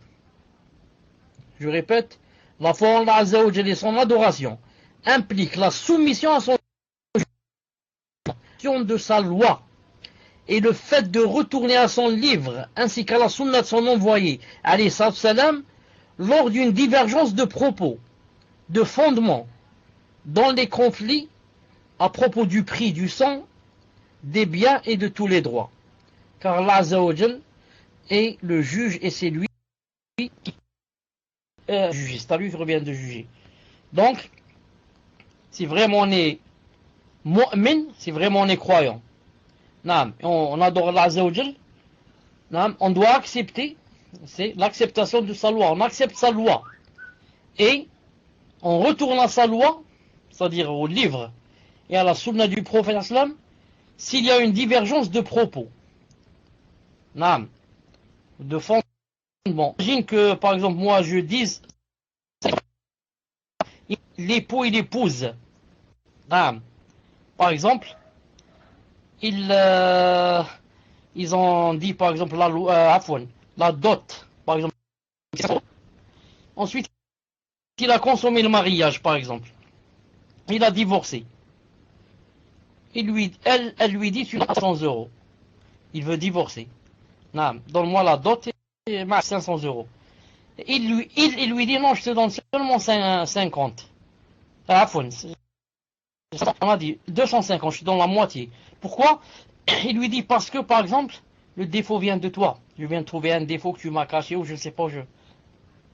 Ici, qu'est-ce qui s'est passé? Il y a une divergence. Naam. Qu'est-ce qu'on doit faire? Si on est vraiment croyant, bien on va demander aux savants, moi je ne connais pas bien le Coran ni la Sunna, qui vont nous dire ce qu'a dit Allah Ta'ala ou ce qu'a dit son prophète islam dans une chose pareille. Et dans une chose pareille qu'islam. Il a dit que, si une personne consomme le mariage, elle doit donner toute la dot. Même si elle trouve un défaut dans la femme. Dans ce cas, celui qui lui a présenté cette femme, c'est lui qui lui paye le défaut, disons les dégâts. Non. Mais il doit donner toute la dot pour quoi? Consommer. Comme ça a dit le prophète sallallahu alayhi wa sallam. Donc, dans les conflits, il y a un conflit entre moi et une personne. Il revient à ce qu'a dit Allah, ce qu'a dit son prophète alayhi salam. Non. À propos du prix du sang. Non. J'ai tué quelqu'un, maintenant combien je dois donner puisqu'ils ont accepté de ne pas me tuer, mais qu'ils prennent la rançon, c'est combien le prix? C'est Allah Ta'ala, son prophète qui en décide. Ce n'est pas n'importe qui décide. Des biens et de tous les droits. Des biens et de tous les droits. Dans tous les droits, on revient à Allah Ta'ala ou son prophète. Tfaddal. Question suivante, question d'une sœur. Ahsanallahu ilaykum. Est-ce que cette pratique dans la ruqya est permise? Boire beaucoup d'eau dans laquelle on a récité le Coran, au moins 2 litres, et ensuite mettre ses doigts pour se faire vomir afin de faire sortir le sihr. Barakallahu fikum. Tfaddal Cheikh. Non, ce n'est pas interdit. Ce n'est pas interdit de faire cela. Non, Ibn al-Qayyim l'a cité dans Zad al-Ma'ad et dans ses livres. Il dit que le sihr c'est un poison qu'on a mangé. Bien sûr, si on l'a mangé, il y a beaucoup de sans faire manger la personne. Maintenant, si on a fait manger la personne le sihr, c'est quoi? C'est le poison qu'il y a dans l'estomac. Pour le faire sortir, c'est pas facile. Le raqi fait boire à la personne des fois 4-5 litres, jusqu'à ce qu'il vomisse. Tfaddal. Question suivante. Vous avez dit pendant votre cours que si on ne juge pas d'après le Coran et les ordres d'Allah, on est considéré comme un pervers et mécréant. Qu'en est-il des gouverneurs qui jugent avec autre loi que celle d'Allah? Exemple, le roi Mohammed VI, car je suis marocain et je n'ai jamais vu autant de kufr de ma vie qu'au Maroc, et le roi juge en rien avec les lois divines. Hafizakumullah. Tfaddal Cheikh.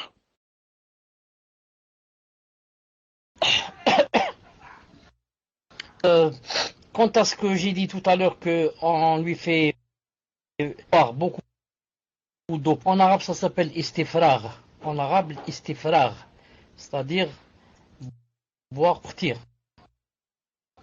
Ça s'appelle istifrar. Pour la personne qui vient de parler des gouverneurs dans les pays musulmans, en principe, Sunnah wal Jama'a ne cite pas le nom.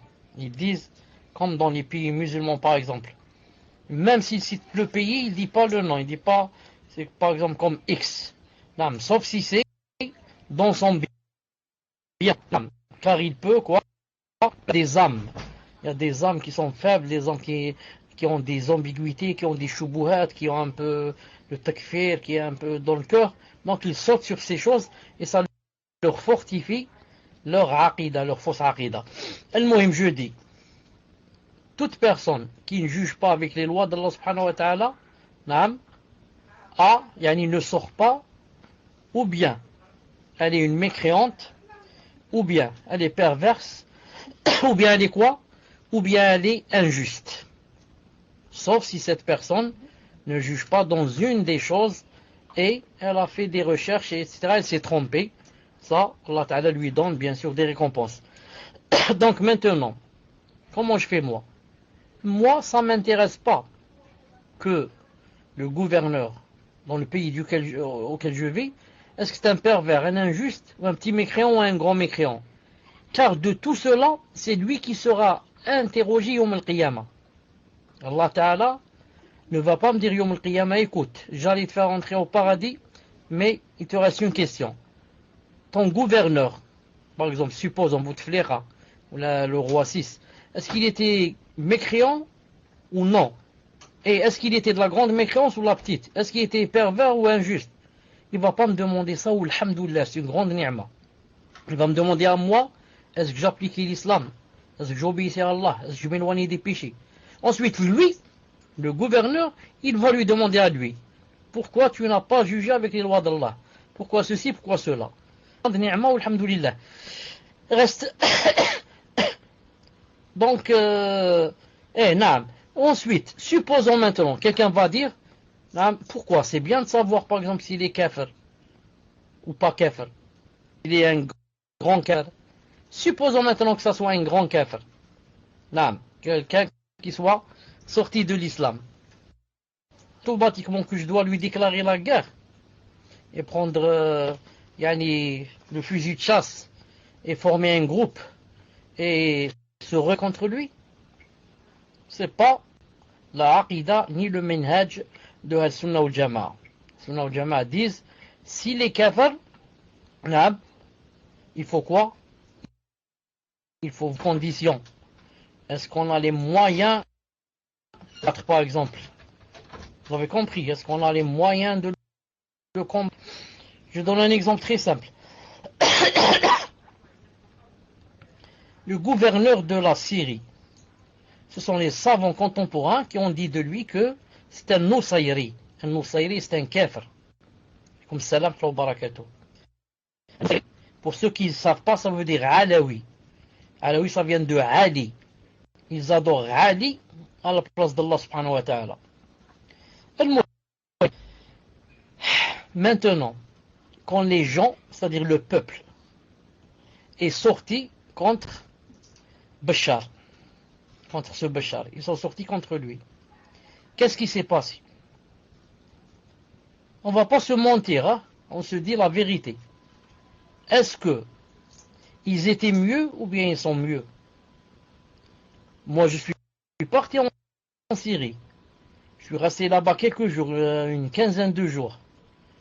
Je me suis cru que, subhanallah al-azim, la quiétude, la sécurité totale, la vie pas chère du tout. Personne ne parle avec toi dans la rue. Va à la mosquée, fais ce que tu veux. Seulement, ne parle pas de politique. Et le musulman ne parle pas politique. Comme a dit Cheikh Al-Albani, rentre dans la politique de délaisser la politique. Celui qui connaît vraiment la politique, c'est celui qui délaisse la politique. À quoi ça me sert de parler politique et je peux rien changer? Je me trouve dans une cellule à 10 mètres sous la terre. Alors que je n'ai rien fait, j'ai dit seulement un mot. J'ai dit Bachar n'est pas bien. Par exemple, qu'est-ce que donc ça aurait été mieux? Disons le moindre mal. Le moindre mal, c'est quoi?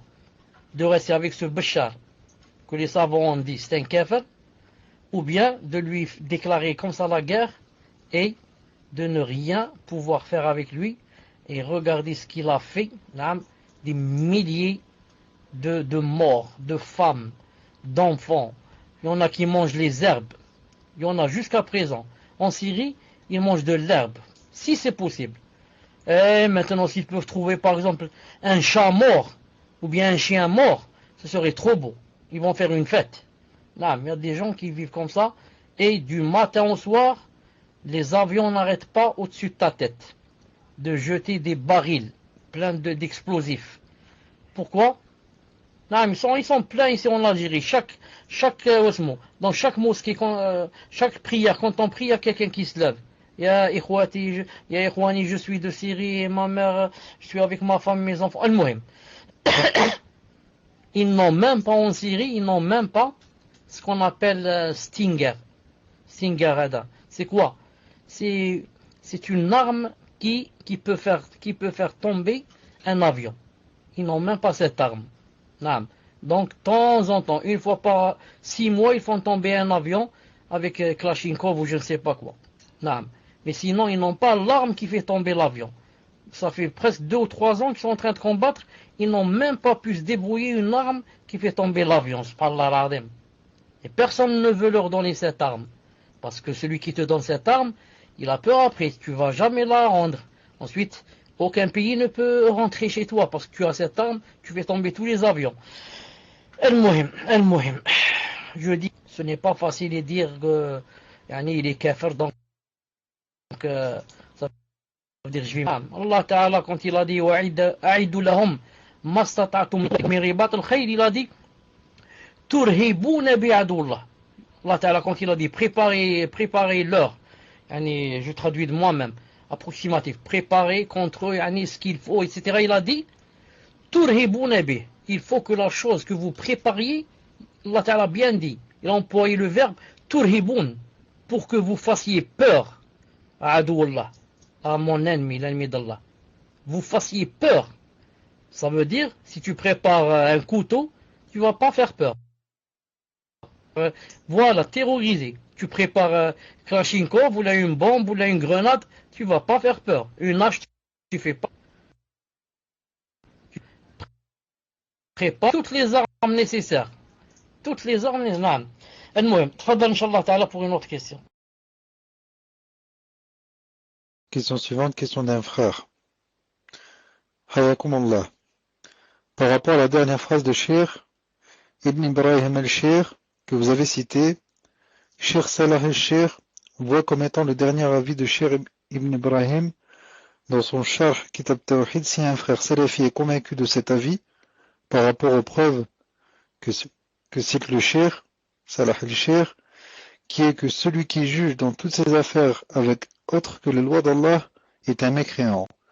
Aussi Cheikh al-Uthaymin dit la même chose dans son Sharh de Usul, et apparemment Cheikh al-Fawzan aussi. Si un frère est convaincu de cet avis et que des frères le traitent de tekfiri, cela est-il juste de leur part? Toi d'un Cheikh. Il y avait beaucoup de coups. J'ai rendu tout le début bi'idhnillah ta'ala. Tfadhal. Je vous répète, Cheikh, par rapport à la dernière phrase de Cheikh Ibn Ibrahim al-Cheikh que vous avez citée, Cheikh Salah al-Cheikh voit comme étant le dernier avis de Cheikh Ibn Ibrahim dans son Sharh Kitab Tawhid. Si un frère salafi est convaincu de cet avis par rapport aux preuves que cite le Cheikh Salah al-Cheikh, qui est que celui qui juge dans toutes ses affaires avec autre que les lois d'Allah est un mécréant. Aussi Cheikh al-Uthaymin dit la même chose dans son Sharh, et apparemment Cheikh al-Fawzan aussi. Si un frère est convaincu de cet avis et que des frères le traitent de tekfiri, cela est-il juste de leur part?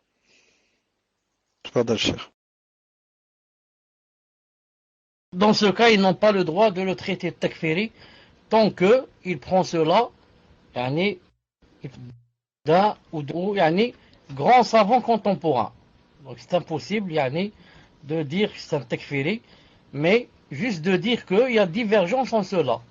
Que Ben Baz, rahimahullah, et tous les autres, Mia et les autres disent que il faut faire la différence entre celui qui reconnaît le statut et celui qui ne reconnaît pas.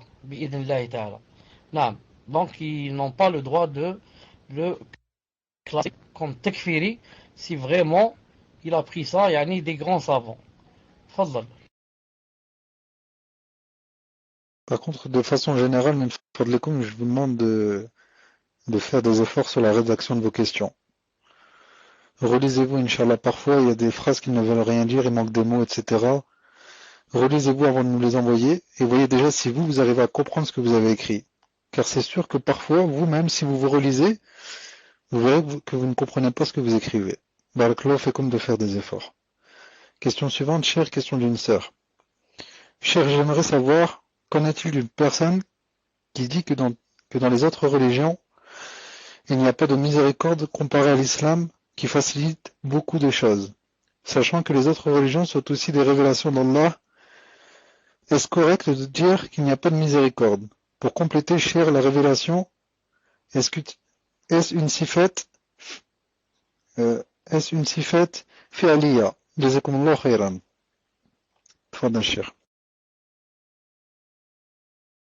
Je pense que la personne, Allah subhanahu wa ta'ala, parce qu'il ne faut pas prendre les mots, mais demander qu'est-ce que vous voulez dire par là.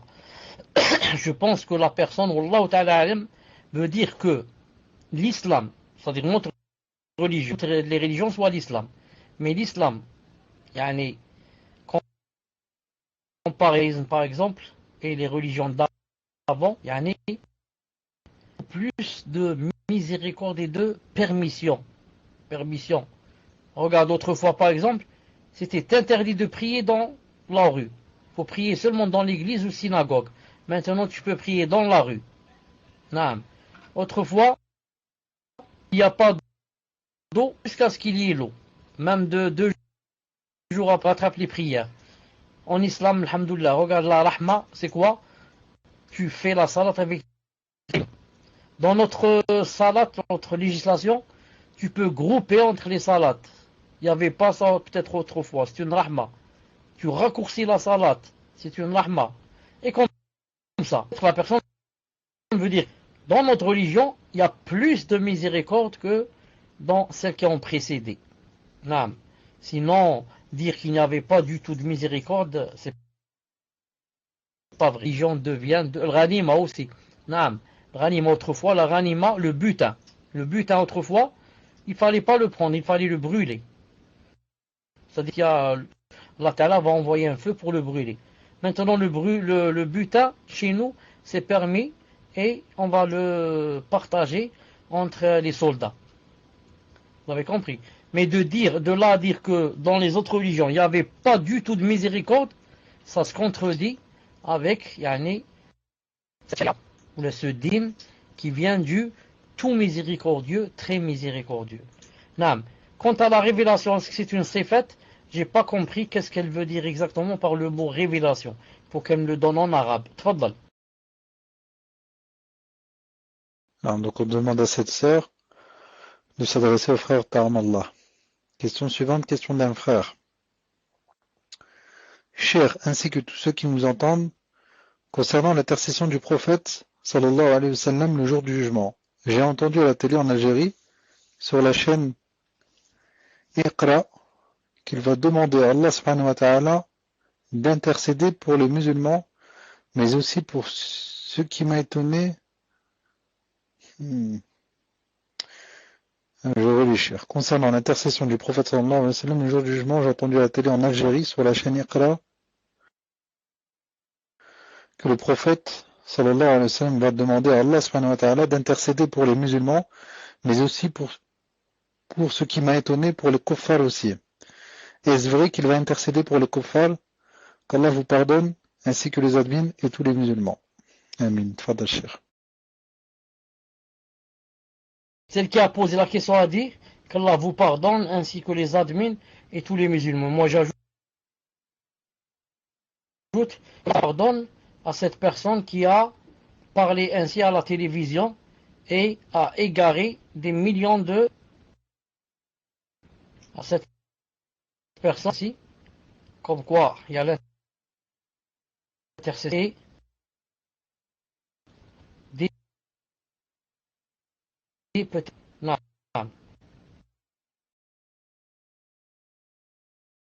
Salam alaikum.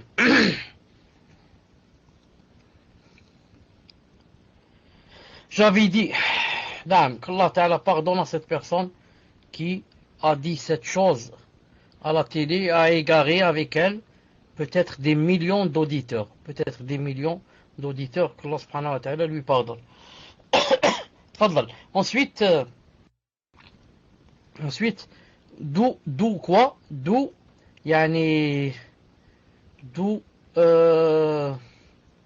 le fait que c'est vraiment dangereux de parler dans le din quand on n'a pas de science. Surtout si c'est dans la aqidah. C'est pour cela que nous on dit toujours aux gens, commencez à apprendre la religion avant de parler. Non, avant de parler, commence par apprendre. Surtout, il ne faut pas faire de débat. On ne connaît pas bien la religion, on n'a pas la science. Ne jamais faire de débat, car ton adversaire risque de te citer des dalils et des choses qui sont contre toi et tu n'auras pas de réponse. Alors il va citer des shubha et des shubha, des ambiguïtés, tu n'as pas de réponse. Vous m'entendez, écrivain numéro 1. Quelqu'un m'a raconté aujourd'hui. Il m'a dit hier ou avant-hier, il m'a dit j'étais avec quelqu'un en Kabylie. La personne avec laquelle j'étais, il m'a dit, il est rentré dans un épicier. Moi j'étais debout et j'entendais ce qu'il disait. Il m'a dit, dans l'épicerie, et un jeune de 30 ou 35 ans et le vieillard. Mon ami me raconte. Il m'a dit, quand il est rentré chez l'épicier, il a dit au vieillard, il lui a dit, alors toi, tu ne décides pas de commencer la prière? Alors le vieillard lui a répondu, ça veut dire il ne prie pas. Le vieillard lui a répondu. Il lui a dit, écoute, la prière, c'est pour les gens qui ne font pas de bien ou n'ont pas fait de bien dans leur vie. Moi, j'en ai fait assez. Je vais prier. Il n'a pas su quoi lui répondre. Aucune réponse. Ensuite, la deuxième, le jeune qui était de 35 ans, quand il a entendu ça, il a dit à cette personne, il lui a dit, écoute, tu lui parles de la prière, c'est-à-dire tu veux qu'il prie de force. Tu te trompes. Allah Ta'ala dit dans le Coran, pas de contrainte dans la religion. La ikraha fid din. Pas de contrainte dans la religion. Il l'a bloqué. Donc, il est rentré faire la da'wa, il est sorti bloqué. Il a fait deux grandes fautes. La première, de ne pas avoir pu répondre aux shubuhat. Et la deuxième faute qui est plus grave, qu'est-ce qu'il a fait? Il a fortifié le batil de ces deux personnes. Ces deux personnes, ce qu'elles ont répondu, c'est du faux, c'est du batil, ça. L'autre il a dit, j'ai fait la prière, j'ai fait du bien, j'ai pas besoin de faire la prière. Et l'autre a dit, pas de contrainte dans la religion. Et les deux étaient dans la faute. S'il y avait quelqu'un qui avait de la science, il les aurait démolis, les deux. Mais, l'autre, qu'est-ce qu'il a fait? Quand il n'a pas pu répondre, ça veut dire, il a fortifié leur batil. Ça veut dire que quand cette personne est sortie, les deux ont dû se parler. Le vieux a dû dire au jeune, tu vois comment je l'ai démoli. Hein, tu vois que la prière n'est pas obligatoire. Moi, alhamdoulilah, je fais le bien, pourquoi je prie? La prière, c'est pour ceux qui ne font pas le bien. Et l'autre, il lui dit, tu vois, tu as raison. Et tu vois ce que je lui ai dit, pas de contrainte dans la religion. Ce bonhomme ne connaît pas le Coran. Il ne sait pas qu'il y a un verset qui dit pas de contrainte dans la religion. Alhamdoulilah. Et je sais pas. Ils se disent, alhamdoulilah, on va boire un coup. Donc vous voyez comment la personne peut faire une faute. Mais si par contre cette personne n'avait pas dit à la personne, pourquoi tu pries pas ni à l'autre, ça aurait été mieux. Comme ça, ils vont pas les fortifier dans leur position. Tfadal. Question suivante. Question d'une sœur, qu'Allah vous préserve. Le frère de mon mari a des problèmes avec la justice. Une sœur avec qui il devait se marier l'a accusé mensongèrement de l'avoir frappé et menacé avec une arme. Elle a porté plainte à la police, a fabriqué des preuves contre lui et il a été convoqué devant un juge. Il doit être convoqué à nouveau pour que le juge du tribunal juge son affaire. Ma question est, que doit-il faire aujourd'hui en concordance avec le Coran et la Sunna? Peut-il prendre la loi des humains ou doit-il les rejeter et laisser cette affaire dans la main d'Allah Azza wa Jal? Barakallahu fikum. Je précise qu'il est en France. Fadashir. J'ai pas compris ce que ça veut dire. Yani, doit-il laisser l'affaire entre les mains d'Allah? Qu'est-ce qu'il veut dire par là? C'est-à-dire ne pas aller au tribunal ou là autre chose? J'ai pas compris. Ensuite, je reviens à la personne. Que cette personne qui a dit à l'autre, pourquoi tu pries pas? Et il lui a répondu, je fais le bien, et l'autre a dit, pas de contrainte dans la religion. dans un cas pareil, si jamais une personne fait une faute pareille, ensuite elle n'a pas de réponse, qu'est-ce qu'elle fait? Au moindre des choses, elle va vite chercher ou demander ou téléphoner à quelqu'un qui sait et revient avec la réponse et revient. Non, elle ne les laisse pas comme ça croire qu'ils ont dans le juste. Elle revient et leur dit, voilà, tout à l'heure tu as dit ceci, cela, et bien voilà la réponse. Et toi tu as dit la contrainte, pas de contrainte dans la religion, voilà la réponse. Et elle part, bi'idnillahi ta'ala. Non. Tfadal, j'ai pas compris pour le juge. Salam alaikum. Est-ce que vous avez du son? C'est que mon micro n'était pas branché. Alhamdulillah. Donc, cher, la question c'est. Donc, la sœur pose la question le frère de son mari a des problèmes avec la justice. Une sœur avec qui elle devait se marier l'a accusé mensongèrement de l'avoir frappé et menacé avec une arme. Elle a porté plainte à la police, a fabriqué des preuves contre lui et lui a été convoqué devant un juge. Il doit être convoqué à nouveau pour que le juge du tribunal juge son affaire. Donc sa question est, que doit-il faire aujourd'hui en concordance avec le Coran et la Sunna?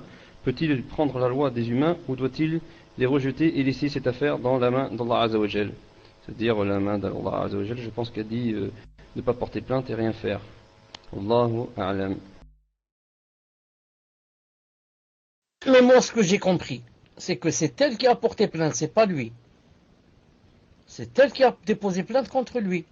Donc lui, maintenant, on pose la question, qu'est-ce qu'il doit faire? Qu'est-ce qu'il doit faire? Il doit éviter des dégâts au maximum. Voilà, il est.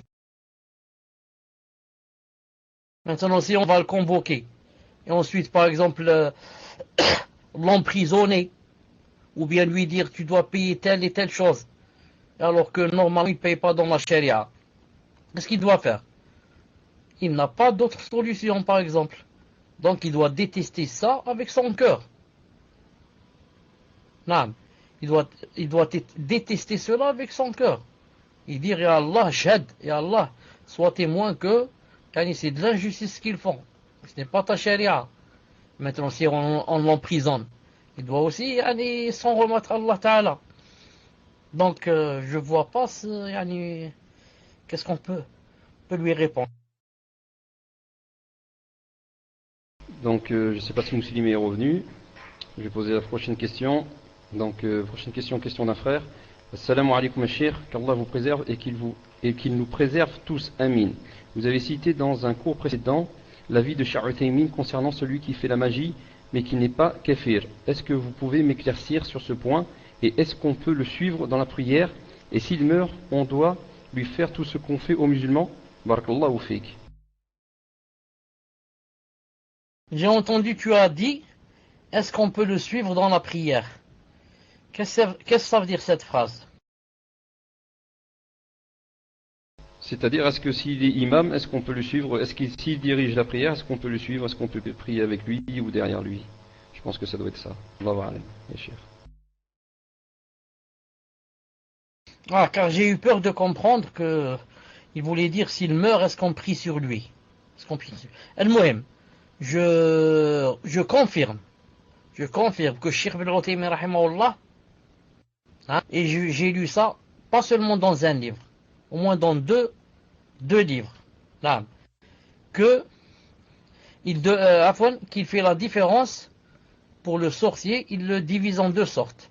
Le sorcier qui est mécréant, le sorcier qui est pervers. Il dit le sorcier mécréant, c'est celui qui travaille avec les djinns. Et le sorcier pervers, c'est celui qui emploie des ingrédients, des aliments, de la souillure, des animaux, des queues d'animaux, je ne sais pas quoi, des lézards, des mélanges, etc. Et c'est-à-dire empoisonne la personne. Il donne à manger pour lui faire du sihr. Il a dit celui-là il n'est pas kafir, il est seulement pervers. Comme ça il dit. C'est un avis, masha'Allah. Maintenant, si une personne pareille guide dans la salate, on va voir.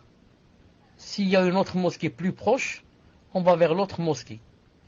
C'est mieux que de faire la prière derrière un sorcier. s'il n'y a que cette mosquée où les autres mosquées sont loin, on prie derrière lui et c'est lui qui a les péchés. Le prophète alayhi salam, il a dit, ils vont vous guider dans la salat. S'ils font du bien, c'est pour eux et pour vous. S'ils font du mal, c'est pour eux, c'est contre eux et pour vous. C'est contre eux et pour vous. Comme ça a dit le prophète alayhi salatu salam. Tfaddal, il reste combien? Il reste 5 minutes. Tfaddal. Non, mon prie sur lui, c'est un pervers. Il y a seulement le kafir, hypocrite kafir, et le kafir qu'on ne prie pas sur eux. Tout musulman, même s'il a bu l'alcool toute sa vie, quelqu'un qui toute sa vie buvait de l'alcool et la drogue, et il reconnaissait que c'était haram, c'est un pervers. S'il priait, c'est un pervers. Et on prie sur lui, bi'idhnillahi ta'ala. C'est le minhaj et la aqida de al-sunnah ou al-jama'a. Et les savants et les gens de science, etc., ne prient pas sur lui pour faire peur aux autres. Pour faire peur aux autres, comme ça, toute personne qui boit de l'alcool aura peur. Elle dit, si je meurs, ils ne vont pas prier sur moi, les savants. Non, peut-être qu'il va délaisser l'alcool. Tfaddal. Donc, prochaine question. C'est la question d'un frère. Alors, je vais lui demander une petite précision, mais... Frère, Inch'Allah. Salam alaikum wa rahmatullahi wa barakatuh, ya Sheikh. Hafidhakallah, barakallahu fik, fi ilmik wa ahlik. Qu'Allah vous accorde la réussite fi dunya wal akhira, ainsi que les admins pour leur travail. J'avais une question la semaine dernière, wa subhanallah, qui a le même sujet que ce soir, en ce qui concerne les soi-disant imams, surtout ceux qui sont proposés par l'État, et ceux qui malheureusement ne sont pas du minhaj salafi ahl sunnah wal jama'a. Surtout un en particulier en Algérie, ce soi-disant Shamsuddin Boudouni, qui fait sa da'wa soi-disant Maqal Allah, Maqal Rasulullah, alors qu'il a fait un reportage dans une chaîne connue en Algérie sur nous les wahhabites pour tromper les gens. Veuillez nous expliquer. Que ma question a été bien claire, car ces genres d'imams sont envoyés par le gouverneur. Barakallahu fik. Donc je pense que le frère vous demande d'expliquer qui est cette personne, Shamsuddin Boudouni. Barakallahu fik ya Cheikh. Cette personne est une personne qu'Allah subhanahu wa ta'ala a envoyée comme épreuve pour les musulmans. Subhanallah al-Azim. Maintenant, les musulmans en Algérie sont éprouvés par cette personne. Et subhanallah al-Azim, maintenant, il commence tellement à être connu que maintenant, on peut même l'écouter de France et d'ailleurs. C'est maintenant sur la parabole. Et le problème, c'est que cette personne, la plupart, je dis à 80%, des gens de la masse aiment cette personne. Les vieux, les vieilles et ceux qui n'ont pas de science, des gens de la masse. Pourquoi? Parce qu'ils parlent leur langue. Et il les fait rire. Et surtout, parce qu'ils leur ont tout permis. Hier, j'étais dans le salon et j'entendais de l'une des autres pièces où j'habite. Je l'entendais parler à la télé. Et il parlait fort. Au point où j'ai dit, baissez le son. Il disait que le Mawlid al-Nabawi, il ne faut pas écouter les gens qui disaient pas de Mawlid. Non, mais il faut le faire, profiter, manger, buvez, danser, faites. Il ne faut pas écouter les autres. Et il a commencé à dire des choses. Cette personne,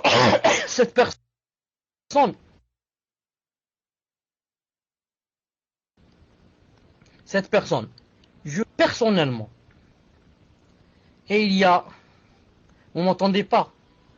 Dites-moi si vous m'entendez pas. Et cette personne, je disais, Fawzi, laisse-moi le temps de, de tousser. Là, je disais, cette personne, je la connais personnellement. Et ça fait 30 ans à peu près, je la rencontrais beaucoup. Et on la faisait venir, moi et certains da'i d'Alger, certains prêcheurs, pour essayer de la dissuader de sa mauvaise aqida. Et d'essayer de lui montrer la vérité, le haqq. Mais Subhanallah al-Azim, il était chauvin. Il dit, je reviens pas. Le haqq, c'est d'être ash'ari. Je suis contre les salafis, contre Mohammed Abdel Wahhab, et comme ça. Subhanallah al-Azim. Al-Muhim, cette personne-là est une épreuve pour les musulmans et surtout pour les salafis en Algérie. Ils n'arrêtent pas d'insulter les salafis, Cheikh Firkous et Mohammed Abdel Wahhab, Al-Albani et les autres. Rahimahumullah ou jami'an. Jeudi passé, aujourd'hui on est samedi, il y a 2 jours, j'étais avec des frères comme ça, et on a fait une petite veillée. Je leur ai dit que cette personne, avant de venir à la télé pour faire son cours, au lieu de remercier Allah subhanahu wa ta'ala qui lui a donné cette ni'ma de venir parler devant, je ne sais pas, 20 millions, 30 millions d'auditeurs qui vont l'entendre. Donc il devrait être content de propager la sunna et de dire je vais leur apprendre telle chose, je vais déclarer, je vais blâmer telle et telle chose, telle bida. Lui il fait le contraire. Il s'assoit, il dit bon, qu'est-ce que j'ai aujourd'hui dans le menu pour déclarer la guerre aux salafis? Bon, alors aujourd'hui, comme ça il dit avant de venir à la télé, il dit donc je vais parler de celui qui met le pantalon au-dessus des chevilles. Et il va s'asseoir à la télé, il va dire, une personne vient de m'écrire, alors que c'est pas ça, Ram, c'est pas la question, une personne vient de m'écrire et m'a dit que il faut obliger de s'habiller comme ça. Sinon, il ajoute des choses. Comme ça, je l'ai entendu, il a dit, sinon tu vas aller en enfer. En enfer. Il commence à crier. Nam, c'est quoi cet enfer? Non, à cause de 1 millimètre, j'ai descendu mon pantalon, je vais en enfer. C'est quoi ce din? C'est quoi cette religion? C'est qui? D'où ils ont ramené ça? C'est fou. Faut pas les entendre. Faut pas les écouter. Ce sont les ennemis de la sunna. Ce sont ceux-ci. Les ennemis d'Algérie. Les ennemis... Allahu Akbar. Hasbunallah wa ni'mal wakil. Donc moi, j'ai dit à ses frères, je suis sûr, Inch'Allah ta'ala, Inch'Allah, que cette personne aura un coup va lui venir d'Allah subhanahu wa ta'ala qui va lui briser le dos tôt ou tard. Et rappelez-vous ce que je vous ai dit bi'idhnillahi ta'ala. Car Allah ta'ala dit dans le Coran, dit à Cheikh que peut-être c'est l'État qui l'oblige. On me dit en whisper, on me dit à Cheikh que peut-être c'est l'État qui l'oblige. Premièrement, je connais cette personne personnellement. Et je me suis assis avec elle, plusieurs assises, moi et d'autres, pour lui faire des rappels et l'exhortation pour qu'elle délaisse cette chose. Elle ne veut pas, ça fait 30 ans. On revient 30 ans en arrière, vers les années 81-82. Avec lui. Deuxièmement, l'État ne peut pas t'obliger. Moi, si l'État me dit, il faut dire que ceci, cela, je dis, je ne viens pas à la télé. Je fais ça bénévolement, ça. Lui, c'est pas un imam. Il fait ça bénévolement. Donc, l'État me dit, il faut que vous disiez cette chose. Je dis, je viens pas. C'est terminé entre nous. Regardez, il y a quelqu'un ici en Algérie très connu, dans le Minhaj Salafi. Ah, masha'Allah. Inch'Allah ta'ala, demain j'ai rendez-vous avec lui, Inch'Allah. Il s'appelle Cheikh Abdelghani Ouisset. Très connu ici en Algérie.